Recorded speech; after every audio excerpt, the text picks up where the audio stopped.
पूर्वीचे चंपावती नगर म्हणून प्रसिद्ध असलेले शहर तुघलकांपासून निजामांपर्यंत अनेकांनी या शहरावर राज्य केले। नारायणगड, भगवानगड यासारखे आध्यात्मिक शक्तीपीठ या शहरामध्ये आहेत। खजाना विहीर यासारखी विहीर जी की जिचं पाणी कधीही आटत नाही, ती विहीर देखील या शहरामध्ये आहे। 12 ज्योतिर्लिंगांपैकी एक ज्योतिर्लिंग असलेलं परळी वैजनाथाचं ज्योतिर्लिंग हे देखील याच शहरामध्ये आहे। सर्वाधिक वृत्तपत्र प्रकाशित करणारा जिल्हा ते सर्वाधिक मागास आणि ओसाड पडलेला जिल्हा, ऊसतोड कामगारांचा जिल्हा म्हणून ह्याला हिणवलं जातं आणि सध्या तर गुन्हेगारी क्षेत्राचं माहेरघर म्हणून ह्याच्याकडे बघितलं जातं। होय, आपण बोलत आहोत बीडच्या जंगलराज याबद्दल।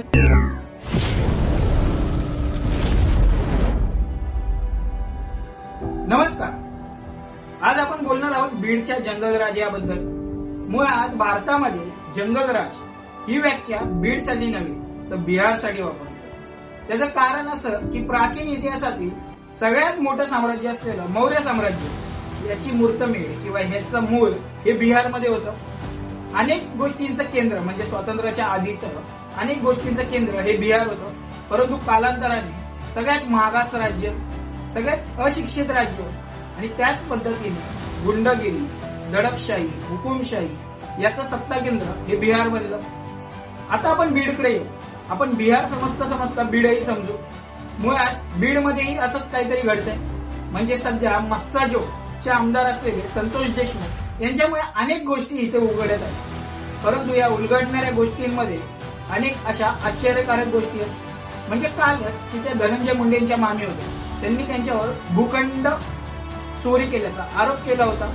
म्हणजे त्यांचा भूखंड होता तो धनंजय मुंडे आणि वाल्मिक कराड यांच्या साह्याने तो गिळंकृत केला असं त्यांचं म्हणणं होतं। इतर झाली सारंगी महाजन, या की धनंजय मुंडे आणि पंकजा मुंडे यांच्या मामी आहेत, यांची केस। अशा सर्रास केसेस बीडमध्ये आणि त्या परळी शहरात रोजच्याच घडत। आणि जर कोणी विरोध केला तर त्याच्यावर हुकुमशाही, दादागिरी, हत्या, खून हे तर तिथे रोजच झालेलं आहे।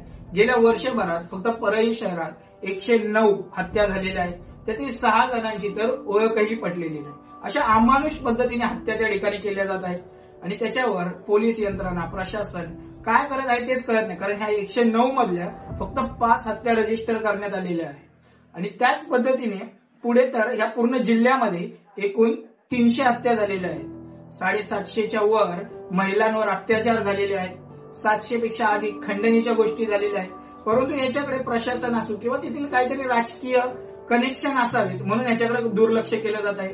मस्साजोगच्या सरपंचांच्या हत्येमुळे हे सगळं उघडकीस आले। मागील काळात तर अजित पवार गटाचे म्हणजे राष्ट्रवादी अजित पवार गटाचे बापू आंधाळे म्हणून सरपंच होते, त्यांची देखील हत्या झाली होती। यामध्ये बबन गीते यांचं कनेक्शन निघालं होतं, परंतु त्याचाही पुढे काहीच झालं नाही। त्याच पद्धतीने भूखंड हडपणे, दादागिरी करणे असा एक मुळशी पॅटर्न आपण बघितला होता। आता हा बीडचा नवीन एक बीड पॅटर्न म्हणून तयार होत आहे आणि त्यामध्ये तर सर्रास बंदुकी म्हणजे रील द्वारे असो किंवा कशाही असेल तरुणाई एकदम गुंडगिरी किंवा दादागिरीकडे वळत आहे। म्हणजे गेल्या वर्षभरातच 1022 परवाने या बीडमध्ये दिले। असं कोणता धोका या बीडच्या तरुणांना आहे काय माहिती नाही, परंतु बीडमध्ये सर्रास जे की 122 परवाने जी पिस्तूल वापरण्यासाठी लागतात ते देण्यात आलेले आहेत। आणि मागील काळात सुद्धा तिथे एक स्त्री भ्रूण हत्येचं रॅकेट चाललं होतं। एक सुधा मुंडे आणि एक सरस्वती मुंडे यांच्याद्वारे इथे स्त्री भ्रूण हत्येचं रॅकेट चाललं होतं, त्याच्यावेळी कारवाई झाली, पण त्याचं पुढे काय झालं हे सांगण्यात म्हणजे असं काही समजलंच नाही। त्याच पद्धतीने ह्या बीडमध्ये हे सगळं घडण्यामागे एक कारण आहे, ते म्हणजे अवैध अर्थकारण। बीडमध्ये अवैध अर्थकारण आहे, त्यामध्ये राख विक्रीचा धंदा आहे जो की झपाट्याने वाढलेला आहे आणि त्याच्यावर काही जणांचा होल्ड आहे आणि त्याद्वारे मिळणारे पैसे आणि त्यातून मिळणारे कमिशन, यावरून होणारी भांडणं किंवा यातून होणारे मतभेद यामुळे या ठिकाणी हत्या वगैरे असं सतत घडत आहे। आणि पुढे म्हणजे रेती माफिया इथे बसलेले आहेत, वेगवेगळ्या भट्ट्यांमध्ये इथल्या रेती पाठवायच्या आणि त्यामध्ये विटा बनवून घ्यायच्या। म्हणजे पूर्वी ज्या रेतीला काही भाव नव्हता, आता ती रेती वेगवेगळ्या विटांमध्ये वापरली जाते आणि त्यामुळे अचानकच तिथे आलेला पैसा आणि त्या पैशातून मिळालेली मोठी आर्थिक भरभराट त्यामुळे देखील बीडमध्ये या गोष्टी घडण्यास कारणीभूत ठरत आहे। आणि आता सध्या बीडमध्ये पवनचक्क्यांचे प्रकल्प आहेत, म्हणजे गेल्या 1.5 वर्षात 300 पवनचक्क्या लागल्या वगैरे बीडमध्ये असं सांगितलं जात आहे। आणि या पवनचक्क्यांवर काही ठराविक लोकांचा होल्ड आहे आणि त्यातून मिळणारा पैसा आणि हे अर्थकारण म्हणजे जे चुकीच्या पद्धतीने किंवा एकदम भरमसाठ कमी वेळात अधिक पैसा मिळतोय. म्हणजे वाल्मिक कराडची सध्याची संपत्ती 2,000 करोड पर्यंत आहे. 2,000 करोड म्हणजे एक गोपीनाथ मुंडे यांच्या घरात घरकाम करणारा मुलगा, ते आता सध्याची त्याची 2,000 करोडची संपत्ती. ह्याच्या मागे कोणाचा हात आहे हे सध्या तरी उघडकीस आलेला नाहीये, परंतु ते येईल. ह्याच्यात धनंजय मुंडेंचं नाव वगैरे घेतलं जातंय. परंतु एवढी संपत्ती अचानकपणे उभी करणं हे कोणालाही शक्य नसतं. त्याला काहीतरी जोड असणार आणि त्यातच हे अर्थकारण म्हणजे चुकीच्या पद्धतीने जे आर्थिक भरभराट होते हे सगळ्यात मोठं मुख्य कारण आहे. तर राखेपासून विटा बनवल्या जातात, त्यातून एक वार्षिक उलाढाल ही जवळपास 1,000 कोटीची होते. हे म्हणजे आता उघडकीस होत आहे. आता आपण बघूया बीडमध्ये चालत असलेला वेगळाच पॅटर्न म्हणजे पीक विमा पॅटर्न. हा बोगस पीक विमा पॅटर्न हा सध्या बीडमध्ये चालत आहे. बीड, परभणी, धाराशिव या भागांमध्ये बोगस पीक विमा काढले जात आहे. मागे तर 47 परभणीतील गावं होती ज्यामध्ये की बोगस पीक विमा काढला. 29,073 क्षेत्रफळावर पीक विमा काढला की तेवढी क्षेत्रफळ त्या गावांमध्येच नाहीये, एवढा पीक विमा त्या भागांमध्ये काढला गेलाय. म्हणजे नक्कीच 2023-24 मध्ये धनंजय मुंडे हे कृषी मंत्री होते आणि त्यांच्याद्वारेच या गोष्टी केल्या गेल्या आहेत असं हे सुरेश धस यांनी त्यांचं मत मांडलेलं आहे. त्या प्रकारे ज्याच्या नावावर 1 एकरही जमीन नाही त्याच्या नावावर अनेक मोठ्या पीक विमा काढल्या गेलेल्या आहेत. हाही एक बोगसपणा या बीड शहरात चालत आहे. उदाहरणार्थ परभणी जिल्ह्यात सोनपेठ म्हणून एक तांडा आहे, म्हणजे राणापूर तांडा आहे. त्या तांड्यावर तर 4,000 हेक्टरचा पीक विमा काढला. तांड्यावर एवढी जमीन नसतेच मुळात, म्हणजे एवढी जमीन असते तर त्याला तांडा कसं म्हटलं जाईल. तर हे तांड्यावर एवढा मोठा पीक विमा म्हणजे एवढ्या मोठ्या क्षेत्रफळ तिथे नाहीये. हा पण एक बोगसपणा या पीक विमा पॅटर्न मध्ये येतो. आणि त्याच पद्धतीने बंजारा समाजात जी नावे असतात ती नावे नसताना देखील बंजारा समाजाच्या नावाने इथे पीक विमा काढला आणि एकमेकांच्या म्हणजे दुसऱ्या तालुक्यातील लोकही दुसऱ्याच तालुक्यात पीक विमा म्हणजे यांचा जो तालुका आहे त्या तालुक्यात न काढता दुसऱ्याच तालुक्यामध्ये पीक विमा काढत आहे आणि दुसऱ्याच नावे काढत आहे. आणि ज्याच्यावर पीक विमा काढलाय, ज्याच्या शेतीवर काढलाय, ज्याच्या क्षेत्रावर काढलाय त्यालाही माहिती नाहीये की हा पीक विमा काढलेला आहे. आणि जे पीक विमाच्या अधिकृत म्हणजे पीक विमा देताना जी क्षेत्रफळ महसूल क्षेत्रफळ बघितलं त्याच्या आतमध्ये बसत नाही अशा गावांवर देखील पीक विमा काढला गेलेला आहे. एकट्या सोनपेठ तालुक्यात 13,000 हेक्टरवर पीक विमा काढला गेलेला आहे. धाराशिवमध्ये 3,000 आणि परभणीमध्ये तर 7,000 हेक्टरवर पीक विमा काढला गेलेला आहे. हे सगळं सुरेश जसं मी सांगितलेलं आहे आपल्या विधान भवनात विधानसभेमध्ये.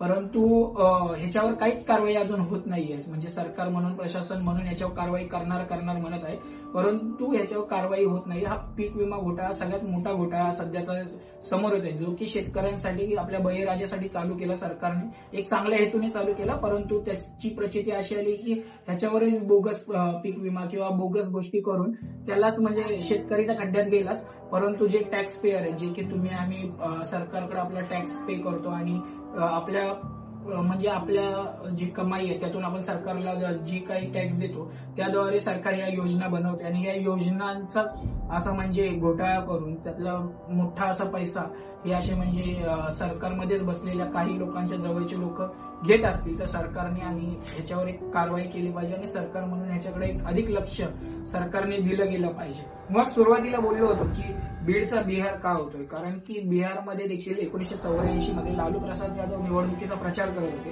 आणि त्या प्रचारादरम्यान त्यांनी सांगितलं होतं की आम्हाला विकास नको तर सन्मान हवा. म्हणजे काय, तर त्यांचं मत असं होतं की ज्या मागासवर्गीय जाती आहेत त्यांच्या विकासासाठी आम्ही काम करू पण आम्हाला सन्मान देखील पाहिजे. त्यांनी याच मुद्द्यावर निवडणूक जिंकली आणि ते सत्तेत आले. परंतु सत्तेत आल्यावर झालं काय, त्यांनी त्यांची यादव कम्युनिटी जी की यादव समाज आहे त्याला जास्त प्राधान्य दिलं. म्हणजे मागासवर्गीय म्हणून सगळ्या जातींना एकत्रित करून ते निवडून देखील आले, परंतु त्यांचं महत्व निवडणूक झाल्यानंतर यादव समाजाला जास्त राहिलं. बीडमध्ये देखील असंच काहीतरी झालं की गोपीनाथ मुंडे हे जेव्हा निवडणुका प्रचारांमध्ये ओबीसी म्हणून पुढे आले आणि ओबीसीचे नेते म्हणून ते प्रचलित झाले, त्यांनी देखील पूर्ण त्यांच्या कार्यकाळामध्ये ओबीसीसाठीच कार्य म्हणजे ते होते. राज्याचे उपमुख्यमंत्री देखील झाले. गोपीनाथ मुंडे यांच्या मृत्यूनंतर धनंजय मुंडे आणि पंकजा मुंडे यांच्यात वाद झाला आणि त्यांनी एकमेकांविरोधात निवडणूक लढण्याचा निर्णय घेतला. परंतु गोपीनाथ मुंडे यांची असलेली इमेज जी की ओबीसी नेते तशीच इमेज धनंजय मुंडे आणि पंकजा मुंडे यांची होती. परंतु एकमेकांविरोधात लढण्याच्या नादात त्यांनी वंजारी समाजाला अधिक जवळ करायचं ठरवलं आणि त्यांची इमेज ओबीसी आहेच परंतु वंजारी समाजाचे नेते म्हणूनही उदयास आली. त्यामुळे झालं असं एखाद्या समाजाचे नेते असणं काही वाईट नाही, त्यामुळे समाजाचा विकास होतो, परंतु त्यामुळे उभी फूट मराठा समाज आणि वंजारी समाज याच्यात फरक गेली. कालांतराने मागीलच लोकसभेत प्रत्यक्ष मराठा समाजाने पंकजा मुंडे यांच्या विरोधात काम केलं आणि पंकजा मुंडे यांचा काही मतांनी पराभव झाला. परंतु हे निवडणुका किंवा राजकारण याच्यापर्यंत ठीक होतं, परंतु हे आता तेथील समाजकारणात तेथील अर्थकारणात येऊ लागलं. आता जो खून झाला संतोष देशमुखांचा, ह्याच्याकडे देखील एक समाज म्हणजे किंवा जात म्हणून बघितलं गेलं. ते मराठा समाजाचे असल्यामुळे पंकजा मुंडे आणि धनंजय मुंडे यांनी याच्यावर बोलणं टाळलं. परंतु याचा परिणाम असा झाला की मराठा समाजाचे असलेले नेते यांनी संतोष देशमुखांच्या बाजूने त्यांना न्याय भेटावा यासाठी आंदोलनं केली. परंतु वंजारी समाजाने तर उलट वाल्मिक कराड यांच्या बाजूने आंदोलनं केली. म्हणजे जो वाल्मिक कराड आतापर्यंत खंडणी, गुन्हे, हत्या याच्यामध्ये सर्रास त्याची नावे आली, त्याच्या बाजूने म्हणजे त्याला वाचवण्यासाठी वंजारी समाजाने आंदोलनं केली. म्हणजे एखाद्या व्यक्तीमुळे समाज घडत नसतो, तर समाजामुळे व्यक्ती घडत असतो. जर आज वंजारी समाज एखाद्या खुनी आरोपी किंवा खंडणीचा आरोपी ज्याच्यावर आहे त्याला वाचवण्यासाठी जर आंदोलनं करत असेल, तर त्याच्या प्रतिक्रिया हे त्यांना इतर समाजाकडून वेगळ्या पद्धतीने भेटत असतात. म्हणजे ते कालचंच उदाहरण घेणार, त्या पुण्यामध्ये काही 4-5 मित्रांनी जो इंटरव्ह्यू दिलेला आहे तो तुम्ही बघा, तो आहे इंटरनेटवर आहे. तर त्यामध्ये असा त्यांना अनुभव आला की जर बोलले की आम्ही बीडच आहे, तर त्यांना इंटरव्ह्यू घेणारे देखील अशा वेगळ्या नजरेने बघत आहेत. हे मुलांना येणारे अनुभव हे खरं आश्चर्यकारक आहेत, कारण की वंजारी समाज म्हणजे त्या व्हिडिओमध्ये दाखवल्याप्रमाणे की ते म्हणतात की आम्ही वंजारी म्हणून आमच्याकडे वेगळ्या दृष्टीने बघितलं जातं, आम्ही बीडचे म्हणून एखादा इंटरव्ह्यू वाला आम्हाला विचारतो की तुझ्याकडे तर पिस्तूल तर नाहीये. खरं तर हे बीडमध्ये जे होत आहे म्हणजे सरळ जाती जातीमध्ये भेद, तो भेद खरं थांबला पाहिजे. कारण बीडचा बिहार हेच कारणाने होते, कारण बिहारनी जातीय जनगणना केली, कारण तिथं जात एवढी मोठी होत गेली की तुम्ही धर्म वगैरे बाजूला सोडा आणि जातीच्या नावाने राजकारण केले जाते. आणि तेच सध्या बीडमध्ये होते आणि बीडमध्ये आहे तोपर्यंत थांबवणं गरजेचं आहे. कारण बाजूला धाराशिव, परभणीमध्ये जर हे पसरत गेलं तर ही महाराष्ट्राची संस्कृती नाही की आपण जातीमध्ये बांधणं. कारण शिवरायांचा इतिहास आहे की त्यांनी 18 पगड जातींना घेऊन एकत्र घेऊन स्वराज्य उभारलं. त्यामुळे महाराष्ट्र हा नेहमी देशाला दिशा देणारं राज्य आहे आणि त्याच राज्यात अशा गोष्टी घडत असेल तर हे कुठंतरी चुकीचं आहे. म्हणून सरकारने देखील या गोष्टी थांबवण्यासाठी आणि सामाजिक सलोखा पुन्हा एकोपाने आणण्यासाठी विशेष लक्ष बीडवर देणं गरजेचं आहे. आणि बीडमध्ये देखील जे की वाल्मिक कराड एक खुनी आहे, तर त्याला वाचवण्यासाठी कधीही आंदोलन करणं हे कोणत्याही समाजाचं असेल. जर उद्या वाल्मिक कराड सारखा एखादा जर उद्या मराठा समाजामध्ये असेल किंवा माळी समाजात असेल, इतर कोणत्याही समाजात, दलित समाजात असेल, तर त्याच्या बाजूने एका आरोपीच्या बाजूने आंदोलनं काढणं हे खरं लज्जास्पद आहे. आणि राहिला विषय आपल्या संतोष देशमुख यांना न्याय मिळवून देण्याचा, तर त्यांना न्याय मिळालाच पाहिजे. आणि माझी तर इच्छा आहे की हे 109 ज्या हत्या झाल्या त्यातील 6 जणांची आपल्याला ओळखही पटली नाही, या सगळ्यांना न्याय भेटला पाहिजे. आणि हे बीडमध्येच नाही तर राज्यातील प्रत्येक गोष्टी म्हणजे प्रत्येक शहरामध्ये ज्या की हत्या होत आहेत, बलात्कार होत आहेत, अत्याचार होत आहेत, याच्याकडे आपण जात म्हणून न बघता एक माणूस म्हणून बघितलं पाहिजे, आपला एक मानवतेचा एक समाज म्हणून बघितलं पाहिजे.